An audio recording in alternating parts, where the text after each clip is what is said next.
خدا قدموں میں سرکار کے پایا جاتا۔ بلتستان کے علاقے خپلو میں ایک پرانی خانقاہ ہے جسے خانقاہ معلی خپلو کے نام سے جانا جاتا ہے۔ مذہبی کاتب فکر علماء و مشائخ کی روایات کے مطابق یہ خانقاہ تقریباً 350 سال پرانی ہے، جس کی بنیاد میر مختار اخیار نے رکھی۔ خانقاہ میں لوگوں کی بڑھتی ہوئی تعداد کے پیش نظر یہاں کے لوگوں نے متفقہ طور پر فیصلہ کیا کہ اس کی توسیع کی جائے۔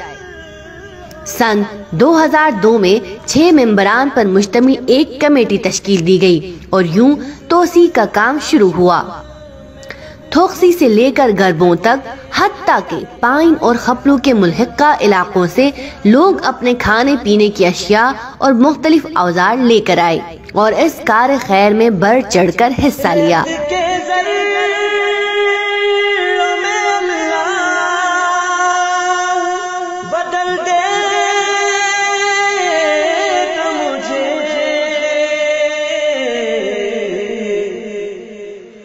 پھر مجھے راہ محمد میں بچھایا جاتا۔ گلگت بلتستان کے برف پوش پہاڑوں میں واقع خالص لکڑی سے بنی یہ خانقاہ ایشیا کی سب سے بڑی خانقاہ ہے، جس میں 95% لکڑی کا استعمال کیا جا رہا ہے۔ خانقاہ میں بیک وقت 7 سے 10,000 افراد نماز ادا کرنے کی گنجائش ہے۔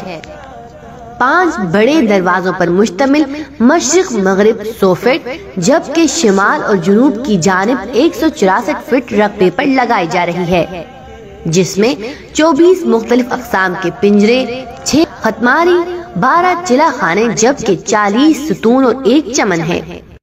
دی خانقاہ دوسرے حلقین کو شغرب مغرب کو 100 فٹ کے اندر تیاری، دایاں جنوب شمال کو 164 فٹ، یعنی دیوار سے یہ پیلے جو ہو یہ 2 گنا سے دین و خدای شده دیوالا 8 گوشت اس وقت دے 8 شامل ویسے ٹوٹل 32 یہاں نیا تھا، ٹوٹل 40 گوشت۔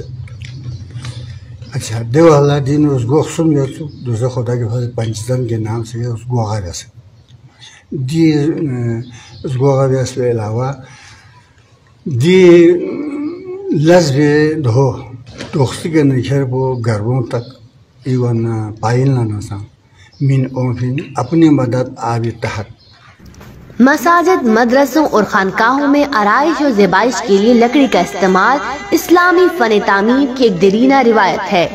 اس مقصد کو پورا کرنے کی غرض سے منتظمین نے منفرد معیار اور مختلف اقسام کے لکڑی استعمال کیے گئے، جن میں خوبانی، اخروٹ اور سفیدے کا درخت شامل ہیں۔ ان لکڑیوں پر نقش و نگار کا سارا کام ہاتھوں سے انجام پایا۔ اس مقصد کے لیے خپلو سمیت دوسرے علاقوں سے ہنرمندوں اور کاریگروں کی خدمات بھی حاصل کی گئیں۔ توسیعی منصوبے میں اس بات کی کوشش کی گئی کہ عمارت میں زیادہ سے زیادہ لکڑی کا استعمال ہو۔ خانقاہ کے 40 ستونوں اور ممبر کا حسن دیکھنے سے تعلق رکھتا ہے۔ ان کا ہر انداز اسلامی طرز تعمیر کے دریچے کھولتا ہوا نظر آتا ہے۔ خانقاہ کی توسیع کے وقت 15 کے قریب ترخانوں نے اس کام میں حصہ لیا اور انہوں نے اپنی منفرد فن سے خانقاہ کی خوبصورتی اور معیاری میں 4 چاند لگا دیے۔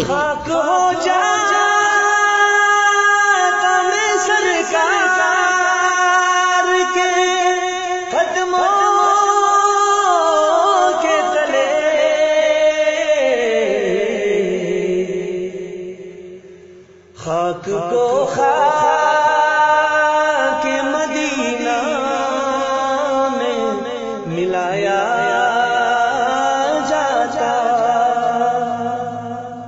2017 کی گوشوارے کے مطابق اس خانقاہ کے لیے 14 سے 16 کروڑ کے قریب پیسے جمع ہوئے، جن میں مال مویشی، پراپرٹی سامان، کپڑے اور زیورات وغیرہ شامل ہیں۔